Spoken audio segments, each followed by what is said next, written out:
Many undocumented immigrants forced to work during the pandemic in spite of the health risks for them and their families. NBC News correspondent Jacob Soboroff reports.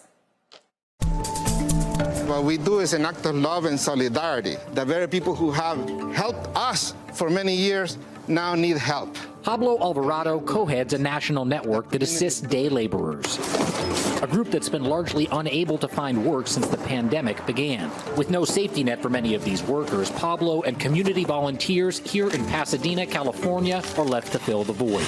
You're the co-executive director of the National Day Labor Center, but you're not there this morning. You're here at basically what is a food bank on wheels. Why? We ask the workers to stay home so they can protect themselves, protect the community, and protect the employers. These are workers who have been fully left out of any federal government assistance. You're talking about people who are undocumented. Some of them are undocumented workers. Or people in families with undocumented. Correct. So the reality is there are thousands of families, tens of thousands, maybe even millions across the country who need assistance like this. We're facing multiple crises that are converging at the same time. It's not just the pandemic, it's the economic depression, but it's also the racial justice crisis that our country is going through right now. The largely Latinx community that Pablo serves in LA County has more than twice the COVID infection rate of whites. They're also roughly twice as likely to die from the virus than white residents. We followed along as he made food deliveries to some of his most at-risk workers. What would your life be like without this program? Hard. Sí, porque tendría que salir. She says they're alone and without the help of people like you. I mean, what's it like to hear that? I've known Porfiria for 30 years, and you can see those hands have cleaned so many homes in this city that you cannot imagine.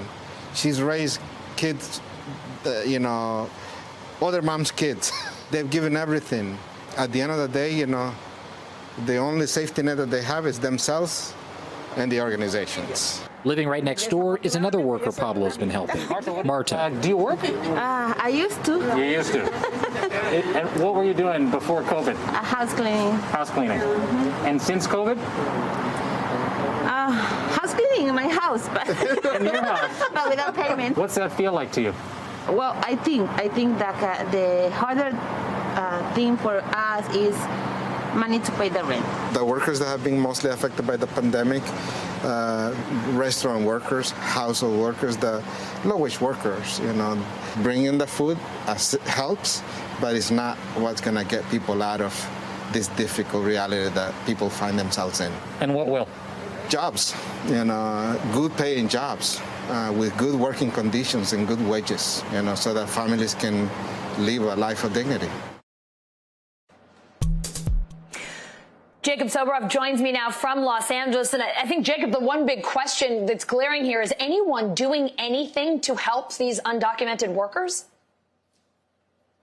It's such an important question, Allison, and the answer is yes, but it is not the government. It's not the same social safety net that anyone else working in this country critical to the success of the economy of the nation is entitled to. And whether or not you think that's fair, that is just the reality. And the consequences of that are dire. You're faced with a population here in Los Angeles County alone, nearly 1 million people who are undocumented that have to make the choice about whether or not to go to work to try to maintain some semblance of an income or not, stay at home and face, significant economic devastation.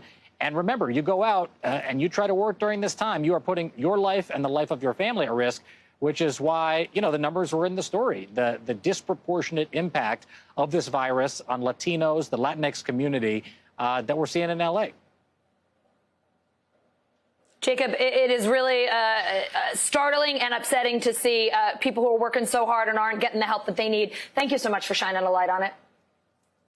Hey, NBC News viewers, thanks for checking out our YouTube channel. Subscribe by clicking on that button down here and click on any of the videos over here to watch the latest interviews, show highlights, and digital exclusives. Thanks for watching.